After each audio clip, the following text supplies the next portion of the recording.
మత్స్యకారుల బాధలు కష్టాలు జగిత్యాల జిల్లాలో చోటు చేసుకున్నాయి. అక్రమ కట్టడాలపై చర్యలు చేపట్టాలని జగిత్యాల జిల్లా మత్స్యకారుల సమైక్య సంఘాల చైర్మన్ పల్లికొండ ప్రవీణ్ జగిత్యాల జిల్లాలో చెరువులను కుంటాలను కాపాడాలని జిల్లా కలెక్టర్ గారికి వినతి పత్రం ఇవ్వడం జరిగింది. ఈ కార్యక్రమంలో మత్స్యకారుల సంఘం సభ్యులు మాట్లాడుతూ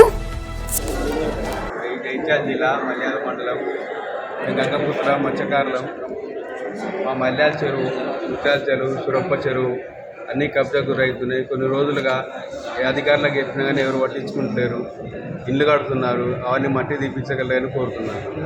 జిల్లా మల్యాల మండలం మల్యాల గంగపుత్రులం మేము. మాది సురప్ప చెరువు, మత్తడి చెరువు, ఊరు చెరువు అంటారు.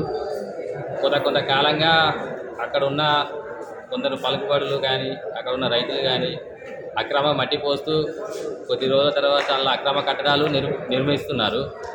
కొద్ది రోజులుగా మేము అక్కడ ఉన్న గవర్నమెంట్ ఆఫీసర్లకు కానీ ఎంఆర్ఓకి కానీ ఎవరికి ఇచ్చినా మాకు ఎలాంటి ప్రయోజనం కలగలేదు.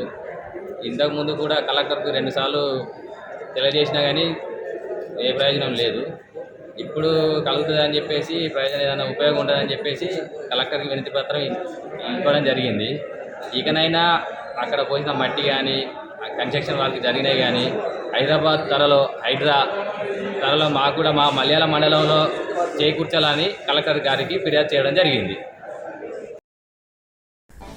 మల్యాల మండలం జగిత్యాల జిల్లా పరిధిలోని మల్యాలం సూరప్ప చెరువుల్లో FTL బఫర్ జోన్లో అక్రమదారులు చెరువుల సికం భూములను కబ్జా చేసి కమర్షియల్ ఫ్లాట్ గా ఏర్పాటు చేసి కొందరు వ్యక్తులు నయ్యదండకు తెరలేపుతూ చెరువులను నమ్ముకొని జీవిస్తున్న మత్స్యకారుల జీవితాలను ప్రశ్నార్థంగా మారుస్తున్నారు.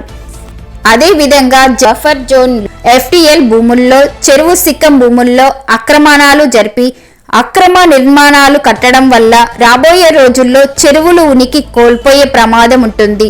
భవిష్యత్తు తరాలు చాలా వేతనాలకు గురికావాల్సి వస్తుంది.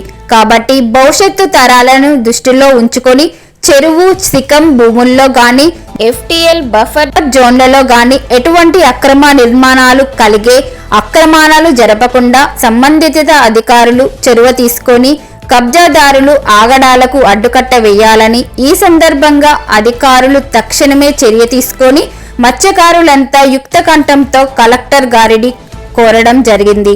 ఈ కార్యక్రమంలో మల్యాల సంఘం సభ్యులు పాల్గొనడం జరిగింది.